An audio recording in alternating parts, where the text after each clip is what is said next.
What's up, hustlers? Welcome back. This is Andrew Morgans, your host here with Startup Hustle, founder of Marknology. Super excited about our guests every time. Colleen Monroe, welcome to the show. Hey, thanks for having me. Thanks for coming in. She said she just got done painting, which is like, I'm going to just share everything because this is how entrepreneurial really goes. She's like, I just got changed from painting, threw some clothes on, didn't know we were doing video. I got her on. We have a couple live people with us today. So say hello. Anyone jumping in the chat, I'll try to bring it up for Colleen. But Colleen, we're new friends. I know very little about you, but I'm super excited to hear about your business specifically like this year. And, I think I have a lot to share, with what I've seen too, and how people have pivoted during the pandemic and, really just been an entrepreneur, continue to be an entrepreneur through like whatever comes up. Let's start kind of before today. Give me a little background on yourself, like kind of what got you here and got you into entrepreneurship. Yeah, absolutely. I feel like entrepreneurship runs through my veins. I mean, ever since, I think when I started out like 7 years old, I had a card and cleaning company, and I would walk around the neighborhood selling handmade cards or like offering cleaning services. And that's just kind of been the rhythm of my life till today at 32 years old now. Well, where did you grow up? So I grew up in Dayton, Ohio. Okay. Yeah. And when I was 17, moved to California with my dad and didn't really know what I was going to do. I actually had wanted to like pursue journalism, but I was a competitive Irish dancer at the time. So all I knew is I'm just going to dance and I'm going to waitress. And I was just taking some art classes at a community college.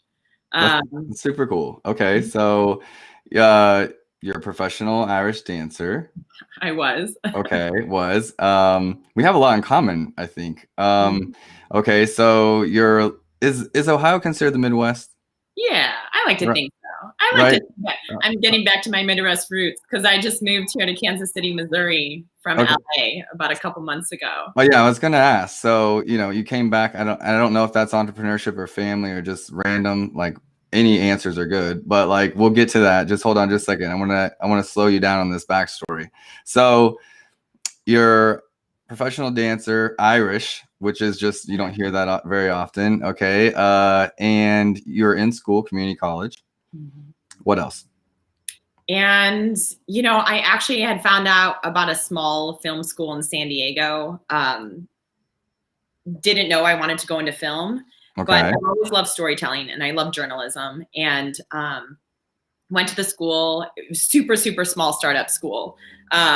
And it's just funny. My whole background has just been very untraditional. I mean, I grew up like homeschooled. I grew up like very off the grid. And so I guess I just always loved creating things and kind of doing things that are off the common path, I guess. And so I found out about this really cool startup school that was focusing on just hands-on filmmaking and creative journalism. And so I moved to San Diego.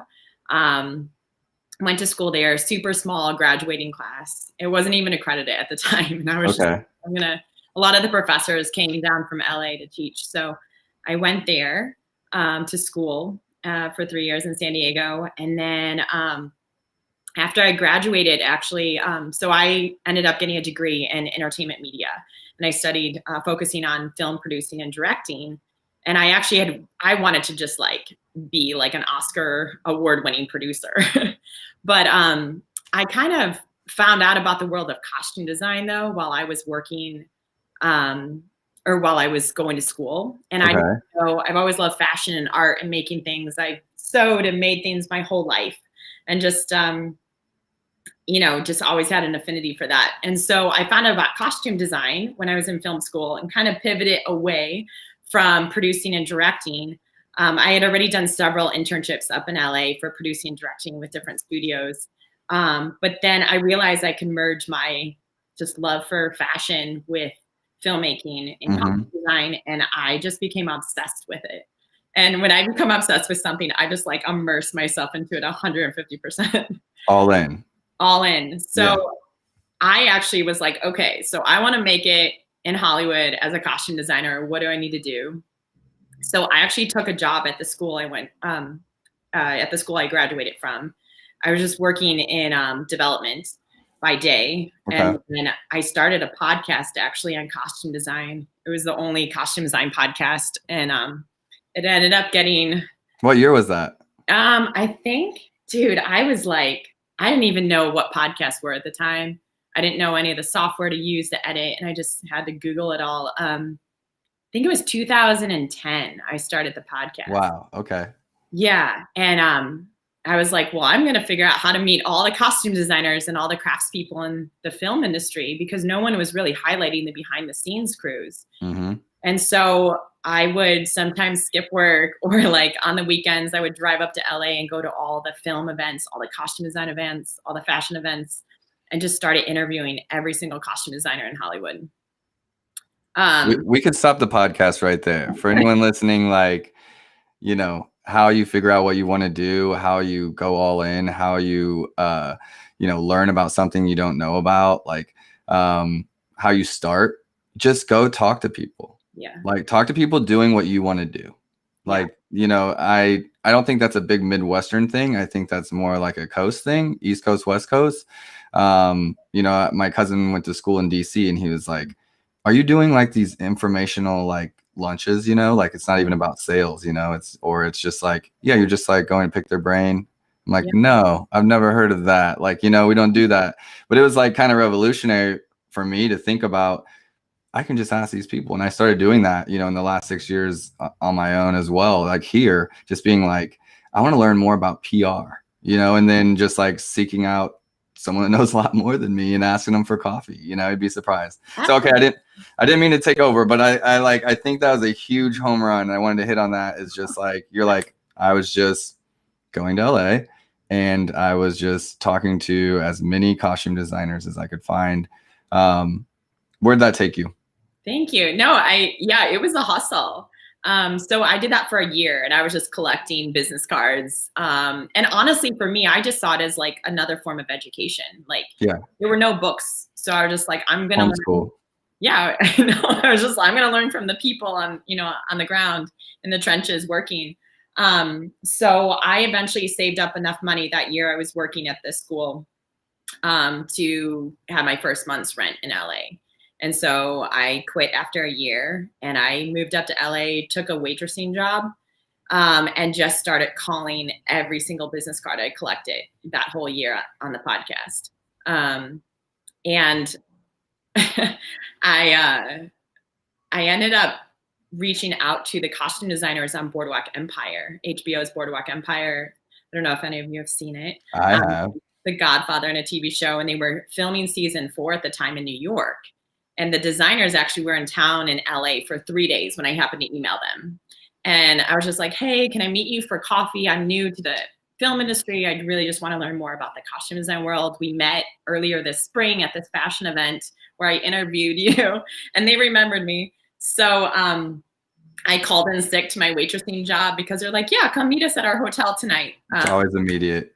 Oh, man. So I was just like, all right, whatever it takes. So scrambled over to the hotel, and 15 minutes in, she was like, you want to move out to New York and assist me on season 4? And I was like, yeah, totally. Like, I had never been to New York. I had no friends out there. And they're like, can you move in 2 weeks?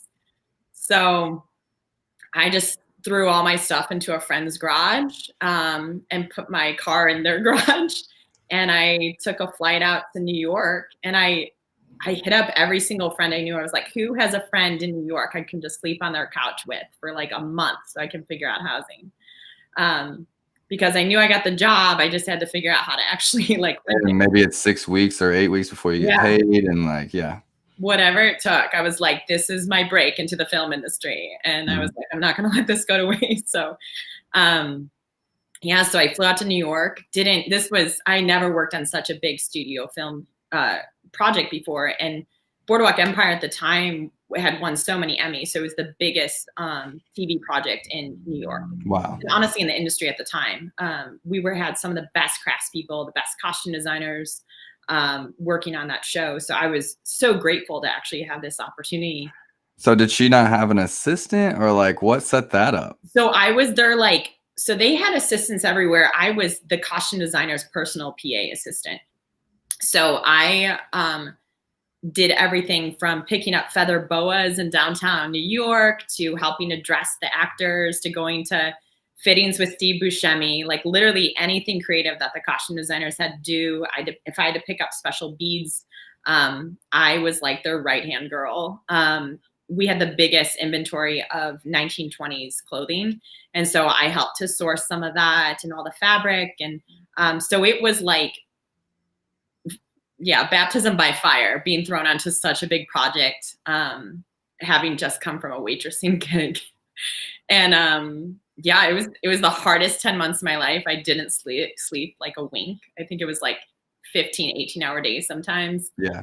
But man, it really it shot me headfirst into the film industry, and because I'd wanted to be a award-winning costume designer. You know, I think the number one thing I would say, like, people are just like, how do you get started in entrepreneurship? Like, what's it take? Like, you know, those questions, and they're generic, but they're just like, that's where people are starting. And I just had my partner from my real estate business on the podcast before you, and we were talking about, you know, there's no way around the work.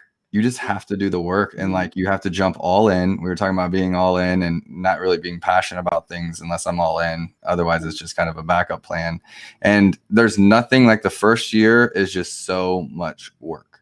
It's the only way to go. Absolutely. Yeah. And I think when you're in the grind and you're doing it, it's just looking back, I'm like, oh my God, how did I do that? But when you're in it, you just get into this flow and this focus. Yeah. People are always like, you know, probably giving me a lot of shit about working too much, which I hear, you know, but I love it. And it's like, I love, you know, building this thing, and it's like, it doesn't feel like work when I'm in it, and time just flies. And, you know, I am about balance, and, you know, I am about trying to at least seek it, you know, but there is a balance of 100, like 0 to 100, and being completely aligned on another side, like an obsession kind of side, an all in kind of side that gets you some places that 50-50 doesn't. You know, yeah, so something like saying I'm going to New York. I believe in work-life balance, because it doesn't necessarily make sense to find that happy medium. Sometimes it requires you to be all in, and then other times it's like, I'm shutting off all my devices and I'm going to be completely focused on my friends or my family. Like, this idea of like trying to strike this perfect rhythm, that can actually in itself just make you go mad, because that just is impossible. I mean, when you actually are an entrepreneur and you're trying to build something, sometimes you have to sacrifice certain things to get to that next step. It's not always forever, but I just believe like we live in seasons, and depending on the season that you're in, like, it just requires a different energy level, different capacity to like focus. So. And I think it's hard when the seasons change. Like, I just, you know, because I think I'm in this season, and then, you know, it switches essentially, and then you got to reassess and be like, okay, it's a different season, and now I need rest, or I need, you know, whatever you need, more personal time or this or that. For me, it's usually just like, I have no problem when I'm in the season. It's more so like the transitioning between them sometimes can be difficult, and knowing that it's there. But I've been through several of those for sure. Just, you know, if you're only taking an advice that's like, be balanced, like, you know, make sure you're spending enough time for self, and yada, yada, yada. To those people, I'd say, like, whoever has accomplished anything great doing that, you know, and who has ever like really changed the game, whether it's even just changing the game in your own life, to go from a server to one of the biggest TV sets at that time.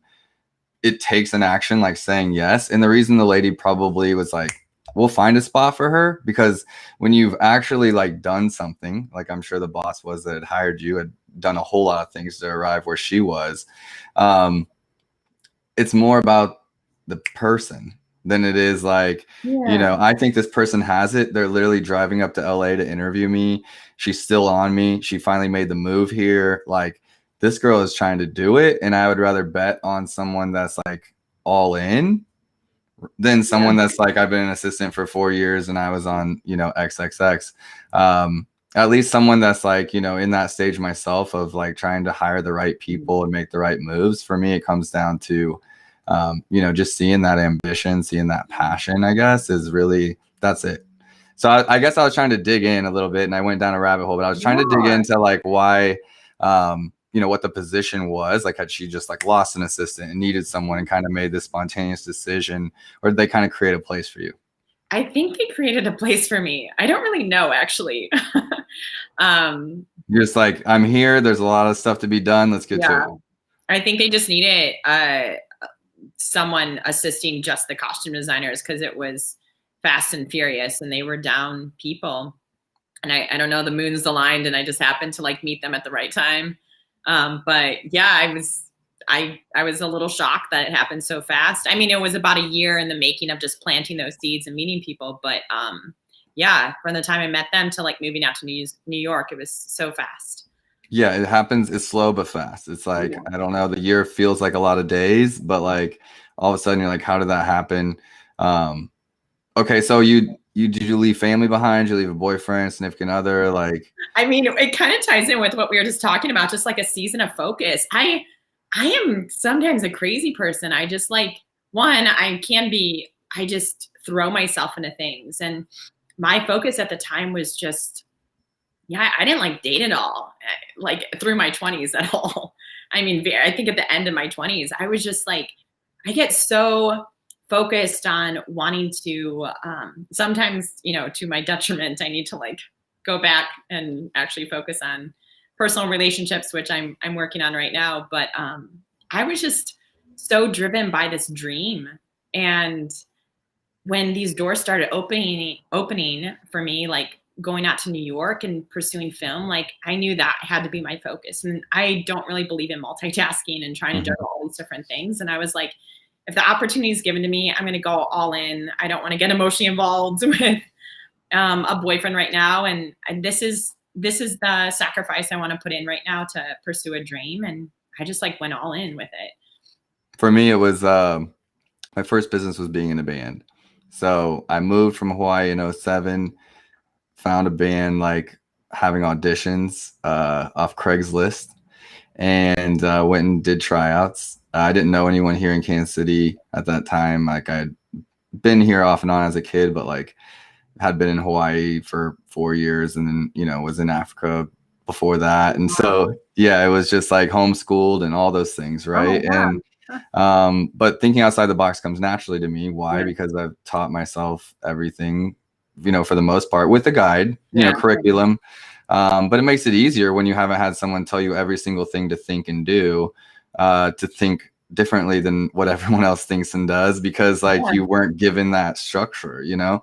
But so for me, it was the band, and it was we call it slaying the tour dragon in the industry a little bit, but it's like, if you're a musician, almost everyone has this like, desire to tour, you know? And like, if you're really in, it's just like, you're trying to get to you're trying to get on the road, you're trying to get people to like hear your music and network and meet people. And it's like driving to LA and interviewing people, you know? Every night is a new venue, new chance to like meet someone that's going to like introduce you to someone, you know?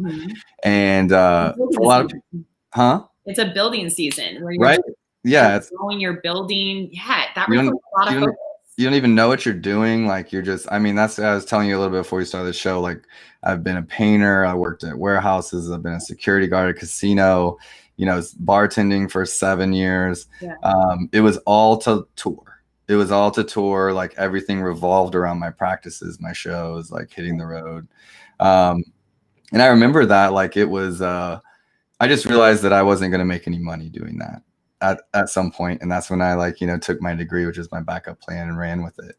But it was an absolute passion. And it was like, look, you can't do anything with excellence, like just like barely in. And I don't know if that was like being raised as religious as I was. It was a very conservative, like, upbringing. Same. That, and, you know, yeah, I know. I agree. And I'll try not to like harp on that too much, but like, I was like, you know, maybe it was because they raised you like, don't be like half on the fence, like, you know, one leg over, like you're either like in church or out of church, or it's the worst of both worlds. If you're gonna like sin, so to speak, go sin, like, you know, like get it out. And if you're gonna come to church, like be in church.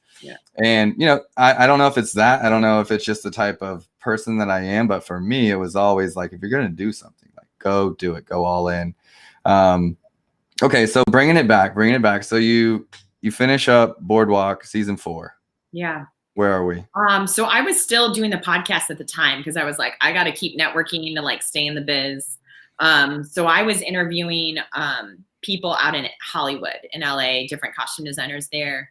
And one costume designer who was doing all the superhero films, Michael Wilkinson, I had interviewed him, and he was working on a movie, Batman versus Superman. And he's like, I might have some spots open for you to come out here. He's like, just hit me up next time you're in LA. And I was like, well, I don't know when I'm going to go in LA unless I intentionally go to LA. So again, like these moments, I think I thrive in the unknown. I thrive in like when you have $100 bank account, like a pandemic. Yeah, it's like, you just don't give a fuck, and you're like, I have to just jump into this. Yeah. So I was like, you know what? Season 4 wrapped on Boardwalk Empire. I really want to go work in the heart of the film industry, which was in Los Angeles. I was meeting more and more people there, and also I just, I miss the mountains. I miss California, but I think I wanted to move back to LA just based on a conversation I had with Michael Wilkinson. I get these little hunches where I'm like, I think this could lead to something. There was no job offer or anything. So I ended up just shipping my stuff back to San Diego to a friend of mine where I was housing all my stuff for free. She was such a blessing. Love her. And moved out to LA or San Diego for 2 weeks, and just I had messaged Michael Wilkinson when I got back to California. I was like, hey, I'm back in town. You want to meet up? And he was like, oh yeah, sure. So I drove up to LA, and he actually had just filled that spot to work with him in the costume department. But he's like, why don't you drive over to meet my buddy who's working on Night at the Museum 3. They're looking for someone. And at that time too, so I just have to pause for a moment. Something that has driven, I think just propelled me forward and given me confidence is, Seth Godin, the marketing guru. So I had read his book like 10 years prior, and it's just been really inspiring to me, Purple Cow, and this idea of being remarkable and setting yourself apart. And so I was like, well, how do I get people to notice me in the film industry when I come back to LA? So I actually had hit up all the costume houses with my resume, which I'd printed on fabric. And I had printed my business card in costume design to tag all the costumes. You print it on a manila tag, a yellow manila tag.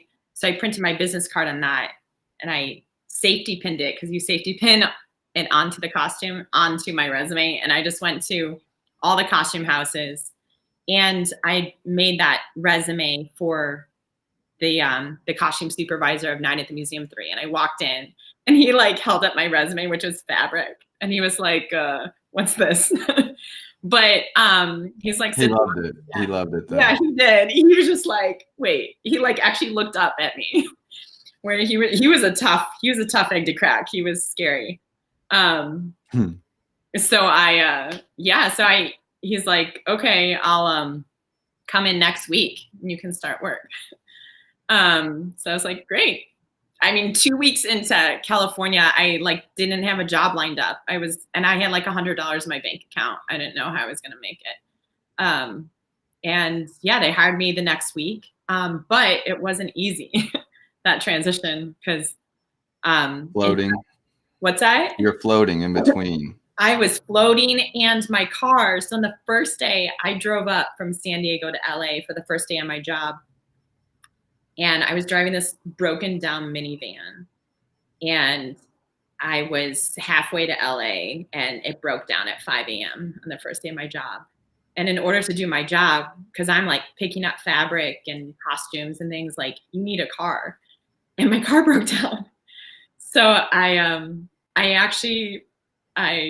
got a taxi cab for $350 just to make it to the set on time by 8 a.m. And when I got there and showed up, I didn't have a car. And they're like, well, you're no use to us. And I was like, I'll figure this out. Can someone drive me to a rental car company? But because I didn't have any paychecks from California yet, and I didn't have a credit card, all I had was a debit card, none of the rental companies were renting to me. I think I was like 23 at the time. So I was like below 25. No, Uber? Was there Uber? There was no Uber or anything. And so I finally got to the last car rental place and I just like broke down. I was like, you don't understand. I need to eat. Please rent me this car. And they rented it to me and I actually was able to keep the job. Hell yeah. That was a rough patch. But you also like, man, just hearing that is inspiring. Like I had those memories, you know, maybe I don't tell them like that or remember them in that way.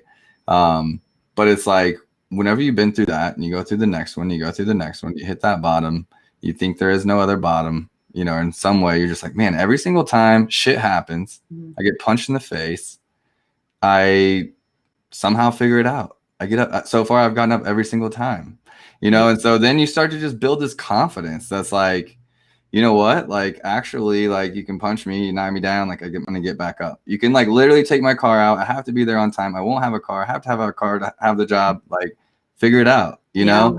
And that's really, you know, it's just very inspiring. But I think that everyone's story, not everyone's story, but a lot of stories of entrepreneurship start with that toughness that just like you start to be able to like trust yourself, trust your ideas, trust your gut to get it done. Yeah. I mean, I don't know if I had all the trust then and I was confident. You haven't. Yeah. But you get it now. Right. But, like, you know, it's increased my risk tolerance. I think all those things just like helps you you get more confident about taking more risks. Figure it out. Yeah. And to figure it out. Cause like you're in the present moment and it doesn't make you, I have started to get too far ahead of myself. And I think back to those moments where I was like, you know what? I just have to think of the next challenge in front of me and the next step. Yeah.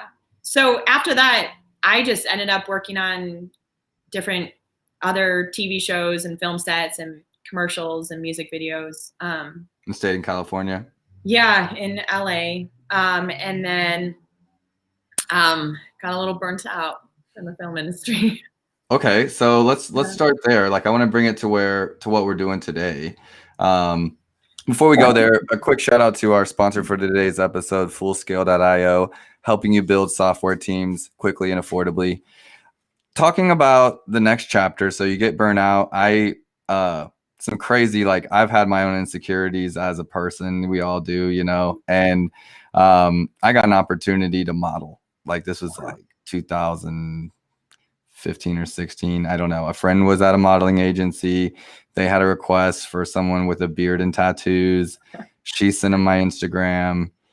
I don't think there's a lot of models with beards and tattoos in Kansas City. I'm not really sure, you know, and so maybe I got it by default.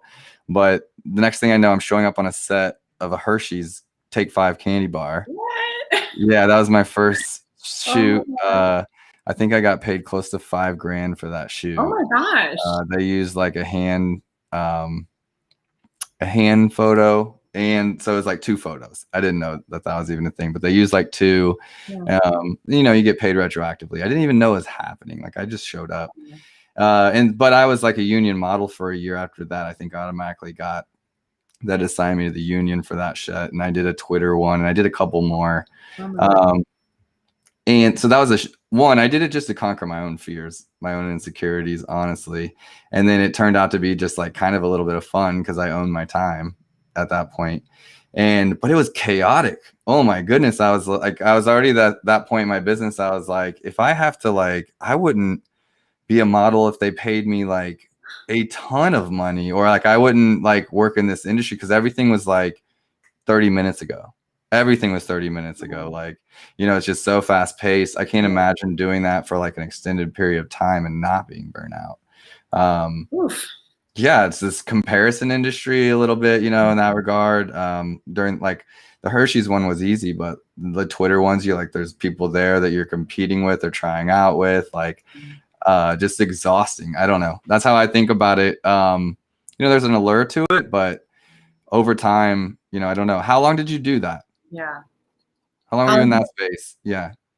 In the film space? Yeah. You know, that's kind of hard to say because up until even this past March, I still had one foot in the film world because I was styling for Mattel, commercials or photo shoots for like Barbie or, you know, Hot Wheels. So I've always kind of like still dabbled in it, but like that was back, I decided to kind of jump out of the film industry full time in, I think it was like 2000 and like, I don't even know, 16 or something. Okay. Yeah. So you're in LA.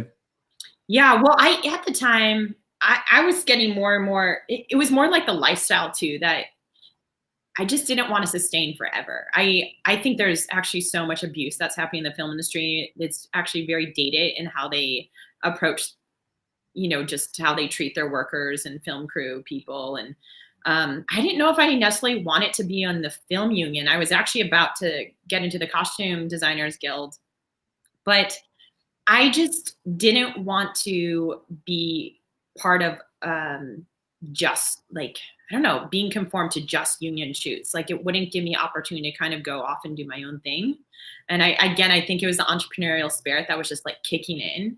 A lot of people were burnt out in the film industry. And I just, I think there's awesome things that happen. And I'm so grateful I got to work on some of the most incredible projects and I've met some of the most incredible people. But the lifestyle that I actually wanted wasn't working in the film industry full time. Got it. And at the time I was getting really passionate about, because I was working around fashion,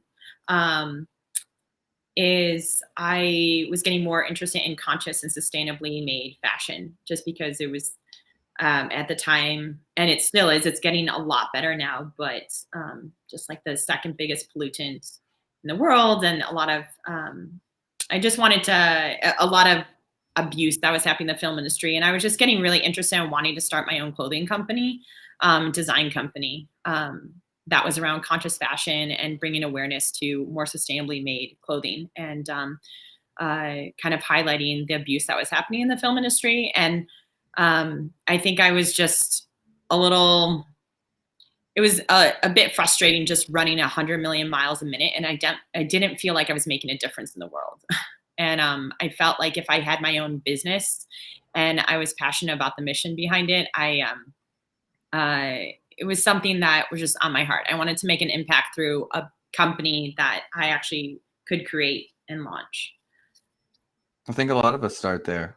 A lot of founders, it's just, I was someone that was all in, even for corporate companies or start like working for someone else. I was all in, whether it's a server or a painter, warehouse worker. Like I did my job all in, and eventually I just got tired of going all in for people that weren't all in for me. Yeah. And, maybe that's the selfish thing. I don't know, but it was like, look, if I'm going to work for other people, it better be for a really good cause. Mind you, I'm fourth generation missionary kid. Like, there's like purpose, and, so for me, that was like just a matter of time that I was like, I'm never going to be happy doing this.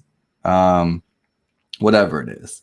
And it's not that I've changed the world with my business by any means, but I would like to think that I've changed some people within my reach, through my company. And that continues to grow, obviously. And it's like definitely a long game before you're getting anywhere close to changing the world. But it really comes from like seeing a need and really wanting to help. One of the things Marknology does is like we help a lot of small businesses get like national exposure on the biggest marketplace, so it's like when I see a small brand really start growing, in a way it feels like, helping that mom and pop or, that other small business or someone else with a dream like yourself, for example, that's like, I have really great stuff. I'm trying to get exposure. Like, what can we do with it? And versus just helping who? Like, it was like it did nothing for me at that point. So just sharing like I think, with all the similarities in like founder stories, whether it's like someone helping a dad that has a disability, or, maybe it's a loved one that has a diet needs, or different things like that. They create products, food products. A lot of stuff gets created, a lot of good things get created, things that stick around get created out of that need.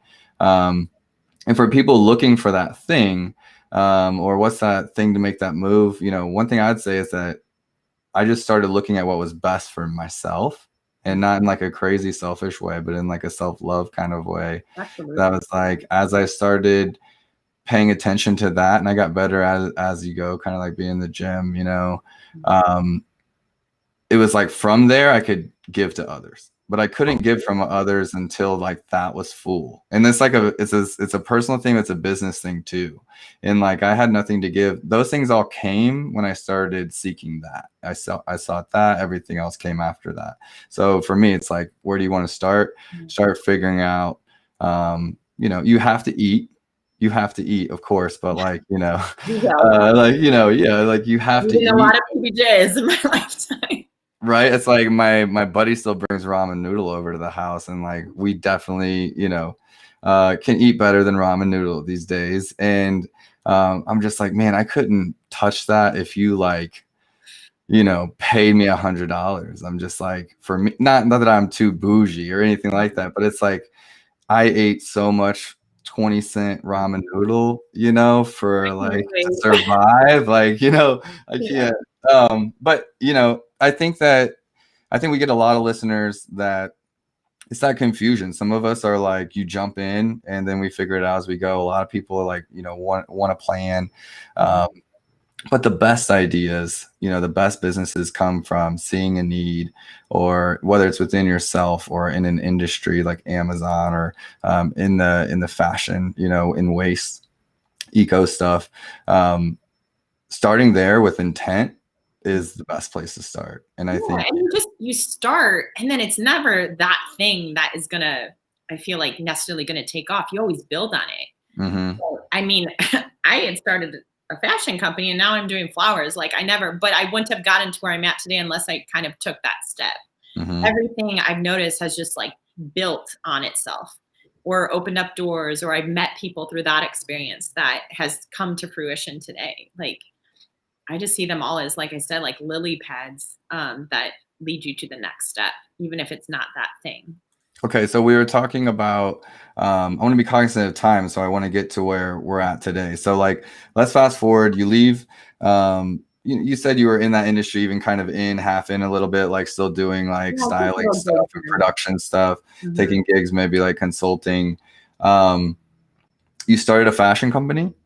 Yeah, so I decided, I was like, I'm going to run full force in running. It was a clothing company of workwear for women with more flexible jobs. So women who work at co-working spaces and don't want to necessarily wear jeans and a t-shirt, but also don't want to dress corporate. They like it. Something cool and casual. I actually, or we're bike commuters and want to look chic and stylish for like a meeting with a client, because this was kind of my life right now. I worked such a flexible type of work lifestyle, but I still want to look professional when I had a meeting. Saw a need.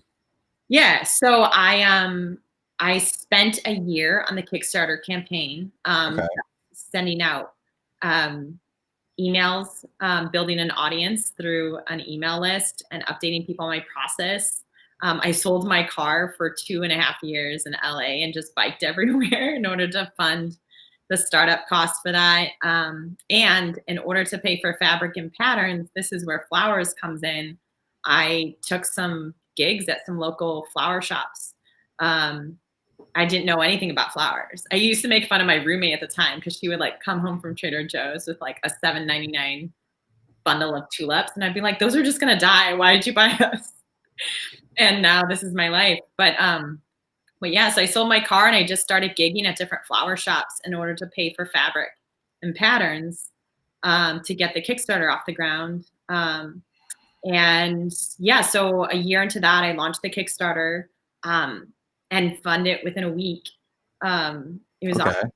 I funded the first round of production and didn't go into the red once, which is pretty rare for a fashion startup. And it was awesome to be able to ship product and bring an idea from your head or that was on a sketch to life. And manufactured it locally in Los Angeles. But as I was manufacturing products, I started getting clients of my own in flowers because weddings, events, and corporate companies started approaching me because I I think my background in doing costumes, since I was working in set design and props, I just always have loved building things with my hand or full on space design or installations. So I started finding myself in this niche in the flower world doing installations for corporate experiential events. And I just remember vividly this moment. This was kind of the fork in the road moment where half my car was filled with flowers and the other half was filled with fabric for the factory. And I was so burnt out. Again, I keep reaching these burnt out phases. And I was like, I have to choose one. Like, and I was getting more money from flowers at the time. And fashion, I just would have needed some investors to keep going. And so I decided to pause the clothing company and just run with the fashion, with the flower business full speed ahead. And just went all in and found myself then. That was in 2018 when I launched Floraloom. Okay. Long ago. Yeah, I just started getting little jobs and then bigger ones with clients, and corporate companies and brands started approaching me to design like immersive experiential events or installations. And so that's where I ended up before the pandemic. Yeah. So I do think my focus with Floraloom has been kind of an accumulation, though, of all my creative experiences together, having worked in film and set design and now fashion. Because honestly, at the end of the day, I love telling stories, which was originally why I went to film school. And I love understanding a client and what their motivation is. And I kind of see them as a character in a costume design. I would read the script. Okay. It was about the story that lent itself to the design. And so I approach that with Floraloom is I really want to know my clients and their branding and their colors and what kind of story they're trying to communicate. And then I design with that in mind. So I love that. And I love that in the episode right before this one, talking with Brian, and we were literally on the same thing. And so it's kind of crazy that you bring it up. You know, it was like he was military intelligence background, grew up in South Korea. You know, I was creative band dude with a computer science degree. You know, we started a real estate business together. And his ability to research deals and you know, find great opportunities. And my ability to, you know, systemize some things and scale things from my tech background and you know, the ability to understand e-commerce. So things for like Airbnb and photography and decorating them and things like that. It was like the accumulation of all of our skills up to that point, you know, that set us up for the business we're doing now. And I think that's one thing that when I first got into business, I didn't look at. And it was just like, I have no qualifications to be here. Well, who says, you know, what like the real qualifications are, you know, what got you to here, you know, and if you have that to get you to here, you're like ready for the next step as well. And I've honestly been spending the last couple of years just digging back into my past in a more accepting way, in a way that's like, what can this chapter teach me if I reevaluate it differently, from a different perspective than from just like, you know, a lot of times we look back and I wouldn't say I have regret, but you kind of see things in a certain light. And being able to be like, how can that help me in my job today? Like, you know, how can that help me in my person today? Has been really big. And so, I mean, for me, you're saying that like everything you had done in fashion and film, you know, set you up to make these arrangements and tell stories. And mine's like problem solving. I love telling stories, but I love solving problems. So I came to that conclusion during the pandemic because it was, I really wanted to think about if I would lose my identity, if I lost my business, you know, this year. And I think most of us had some of those thoughts go through our head, you know, and I wanted to make sure I was going to be okay. I didn't want it to blindside me, not blindside my business, but blindside Andrew. You know, from being like, am I still going to have an identity if Marknology is gone and, you know, businesses stop paying or something like that? And I was like, yeah, because at the end of the day, I just like solving problems, you know, and helping people. You like, you know, that's huge. Yeah. And I hear that in you. And I just wanted to like kind of echo that sentiment that when you know that, it allows you to let go of control a little bit. Yeah, and happiness to me is when you can figure out how to let go of some of control, there's happiness on the other side of that. So if you know your why, it becomes a lot easier to decide to say yes to things, and no to other things. Yeah. You know what? It was because the pandemic really helped me to do exactly that thing, like to just go inward and really edit everything that I'd done up to this point and figure out what is the one thing that drives me. Okay, right before we get into, I want to know like what you're doing this year during the pandemic, but I want to give one more shout out to our sponsor, Fullscale.io, helping you build software teams quickly and affordably.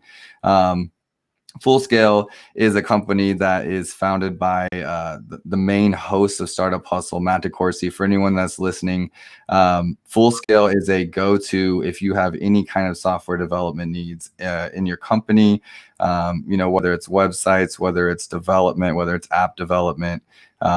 Fantastic team. I've used them myself. Can't compliment them enough. Colleen, let's talk about the pandemic and how you adjusted. I was in a small business accelerator when the pandemic kind of first hit, Babson College in Boston, and the 10K Goldman Sachs SB. For anyone listening, I know there's a lot of alumni out there, so it's a great community to be a part of. I didn't really know what I was getting into. Someone just told me to apply, and I did.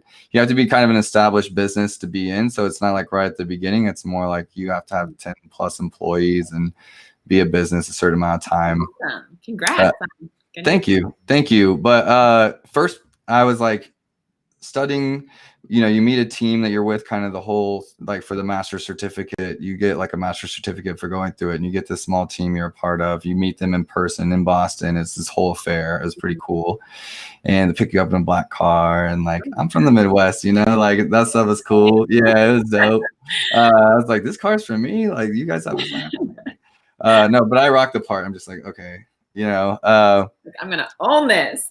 This is natural, whatever. This is my first time. Oh man. And no, it's a lot of fun, but you get close with these people. There was over 150 people in the cohort. Wow. Pandemic hits right after we had all met in person. So we all meet in person in Boston. We go back home. We're going to come back again this year. And they actually changed the program to really be like kind of like an ER for businesses. And all of the instructors and the community was just like, who can help who? And I really feel like I was blessed to have this insight, some leadership from the #1 entrepreneur school in America, like #1. So the leadership was pretty solid, giving us advice, kind of like live advice. But seeing like everyone became vulnerable because it was founders talking to founders. It's just similar to this podcast. This is a podcast for by founders for founders. So a lot of founders listening. And we were just like, stuff was real. It was like, we were all looking inward, like, what do we do? Like, I can't even figure out it. I can't study right now. Like, I don't want to do this master's, thing. Like, this is not, I need to save my business or save someone else's business or like handle some real shit. And, but what I loved about it is everyone's being completely transparent. We had these weekly groups, and I was seeing businesses drop. Like, we were down to like, I don't know, I think less than 50%. Honestly, we're still in the class, and this is like a big thing, and it was like, sure, you see signs go up around the city, even here in Kansas City, and you think and you guess, but like when these are people you met that are like, I'm closing my doors on Tuesday, it was like real eye-opening for me, and kind of just created this not dread, but gratitude to be in e-commerce, that's for sure. And just being like, man, I'm like privileged to be in this space, like blessed to be in this space. But seeing real life people's stories, they were telling their stories, they were sharing them. It was a crazy time for me and for a lot of businesses. It was also really awesome to hear and see stories of like entrepreneurs coming back to life almost that you had never seen. Here in Kansas City, we had Rieger, started doing hand sanitizer. We had Mean Mule start shipping, beverages to people because they changed the mayor changed the rules to allow us to ship, alcohol or deliver it. Just cool stuff was happening. And for me, it was like invigorating. You talked about you thrive in chaos. so have I. Like, I'm a wartime general, not really like a peacetime general. And Yeah, it was like, conflict. I'm ready to go. Like, yeah. So it was exciting for me too. I almost felt a little level of like survivor guilt a little bit, like, you know, that I was enjoying this chaos that was happening. Let's talk about that. That's my perspective on, you know, some of this year and what I was seeing from my like businesses that had events, for example. They created like team building events. I was one of the guys that was there, and he was just like, well, do I just like send PDFs of what to do? You know, like he's just like virtual events. Like everyone's kind of like figures some stuff out now, but when everyone was just like freaking out, there wasn't really like a clear path to go. You're arranging this experiential, you know, floral arrangements, like different stuff like that. Events stop.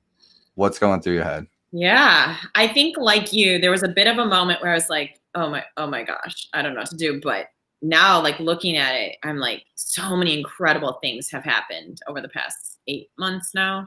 Just how people have changed. And yeah, I was working in the event industry. I had lots of projects lined up for this year, and literally overnight, everything canceled. And I was on a call with a couple of big brands, and I just remember when they pulled out and they were like, well, we don't know what the future holds. I was just like, I've gotta figure out something.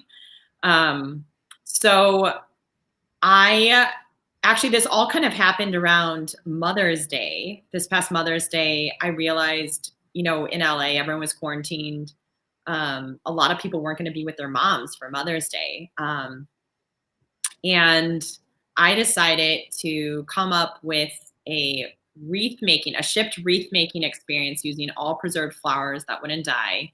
And I kind of tapped into my background, having shipped tons of product for my fashion company. I kind of tapped into those e-commerce skills, and worked with a friend of mine to literally in 2 weeks come up with the whole shipping process and ordering process for these wreath making kits. Okay.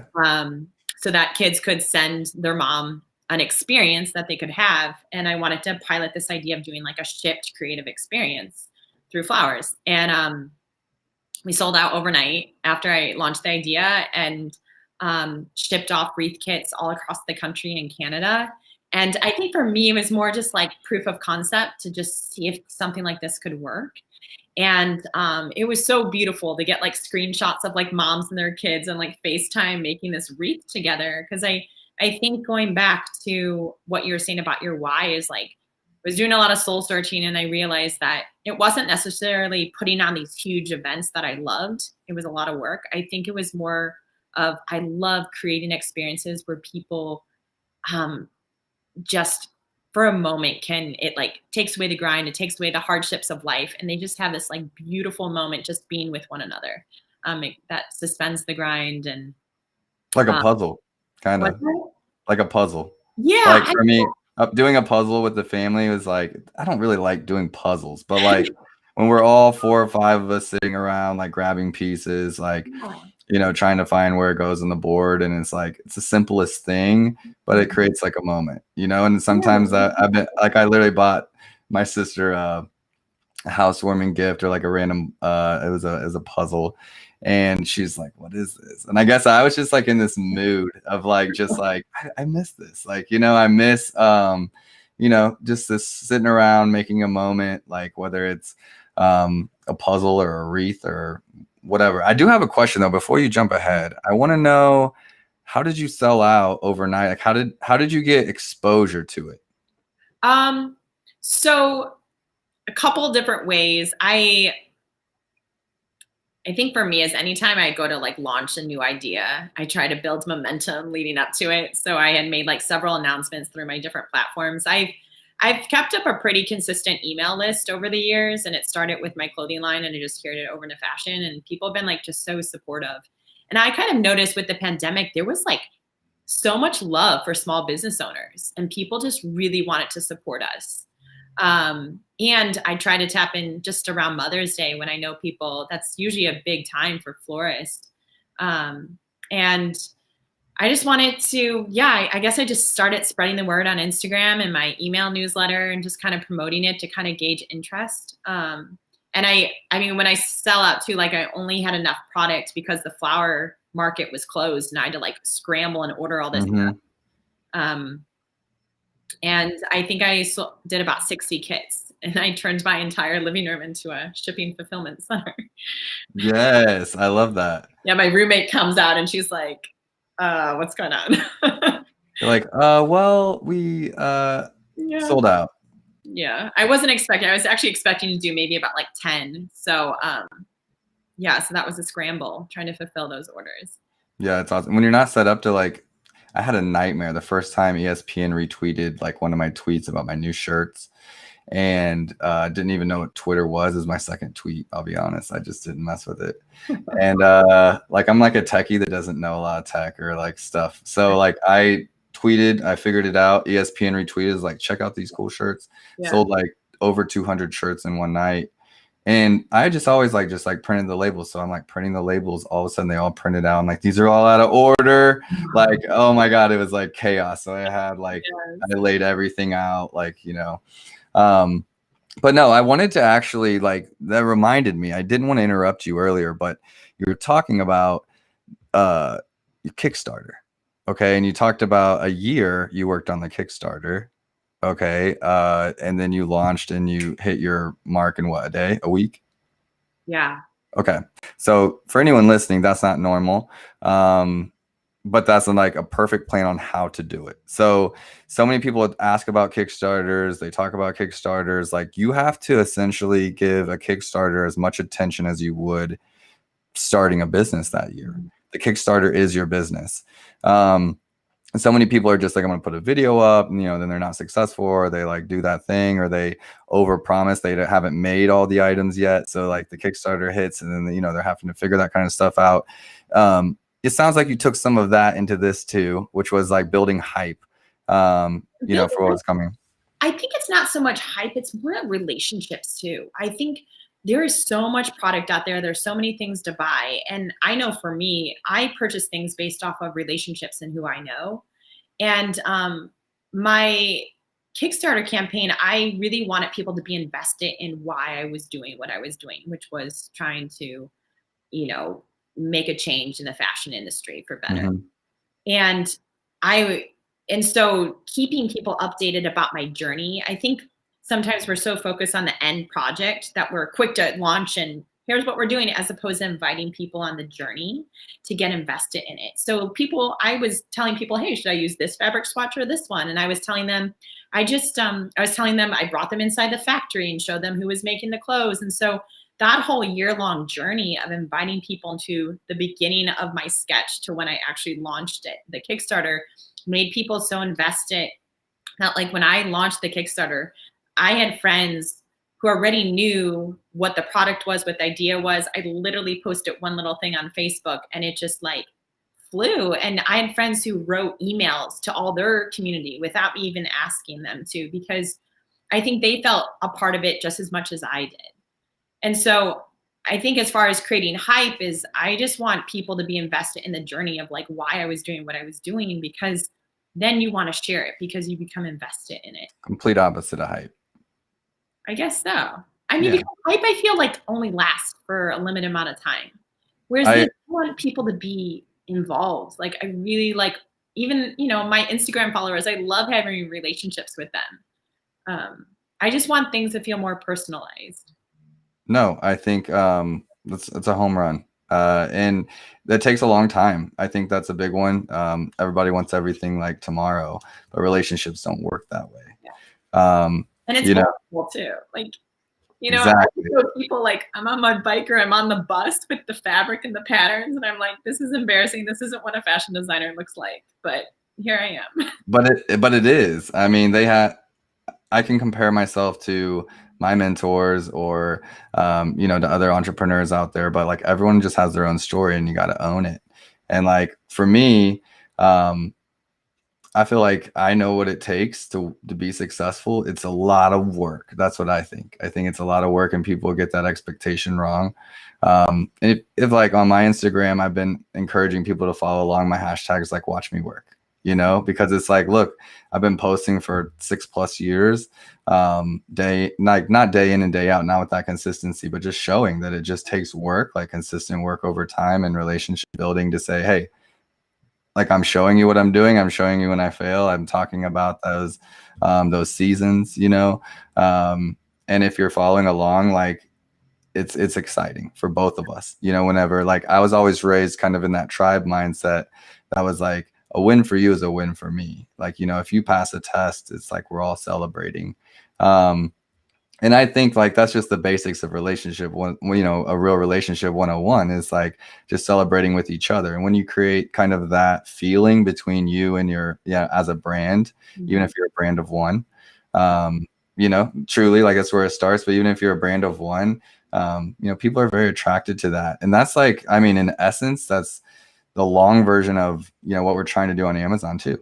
Like to bring it to that business is like, how do I in a page, you know, this could be a Colleen, you know, that's created this product with passion, and like this is her thing, and like this is my chance to tell her story through photos or like, you know, copy on the page or a video, you know, that kind of brings that relationship to life in e-commerce. It's awesome. Where can people find your stuff?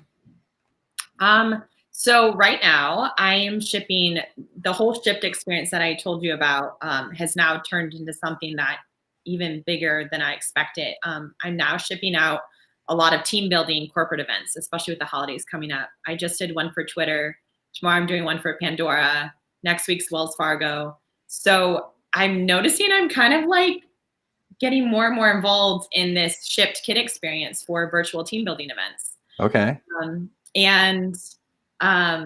Yeah. So how does it work? Like, does someone, everyone, like, let's say everyone's virtual, everyone gets the kit, and then you guys do it together, like virtually? Yeah. So I ship out the kits. Like just a couple days ago, I shipped out 23 kits all across the country, because now people are working remotely. So they're not necessarily in New York or Los Angeles. They're all moving across. So I ship it to them.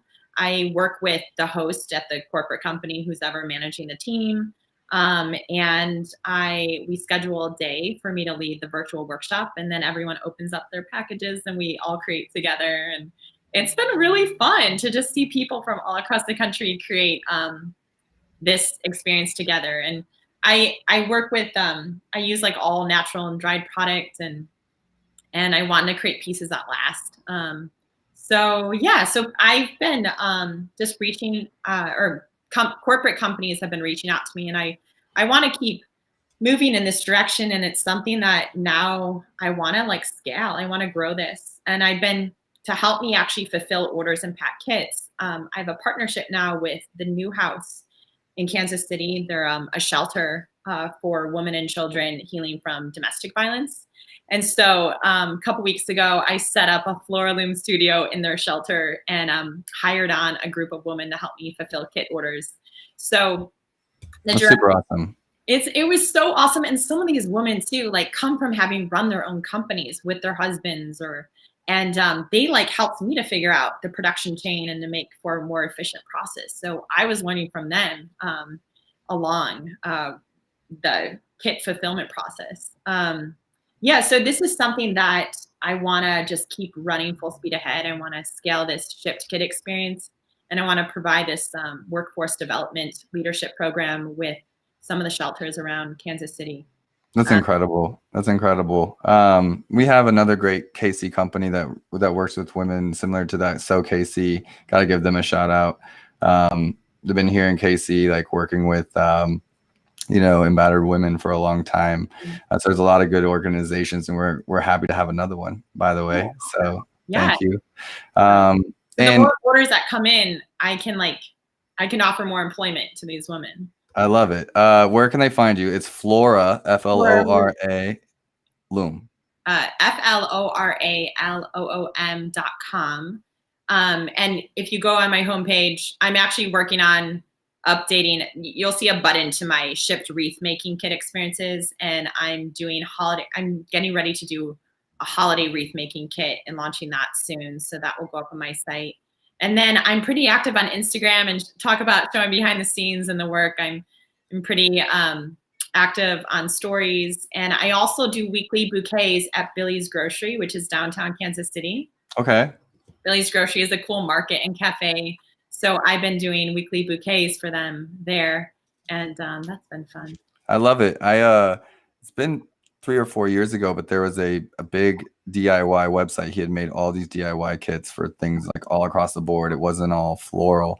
But his website was in the millions. So a little word of encouragement that the DIY thing is a good way to go, and continue to like just keep expanding and see where it takes you.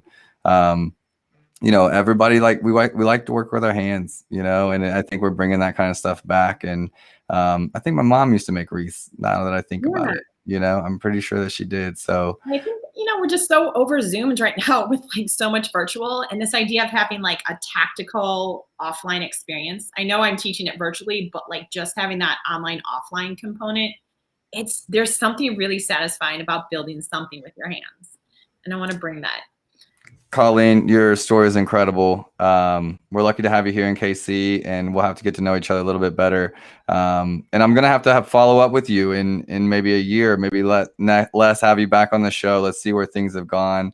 Because I have a feeling or a hunch, as you said earlier, that there's some different opportunities that are gonna open up with what you're doing. I think it's gonna be a lot of fun to watch you guys. You heard where to follow her. They'll be in the show notes.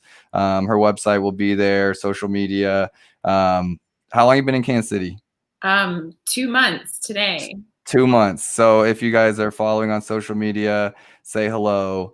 Welcome to Kansas City, Colleen. Thanks for being on the show. Thank you so much for having me. You're welcome. Thank you so much. And Startup Hustlers, let's give a shout out again to our sponsor, Fullscale.io, helping you build software teams quickly and affordably. See you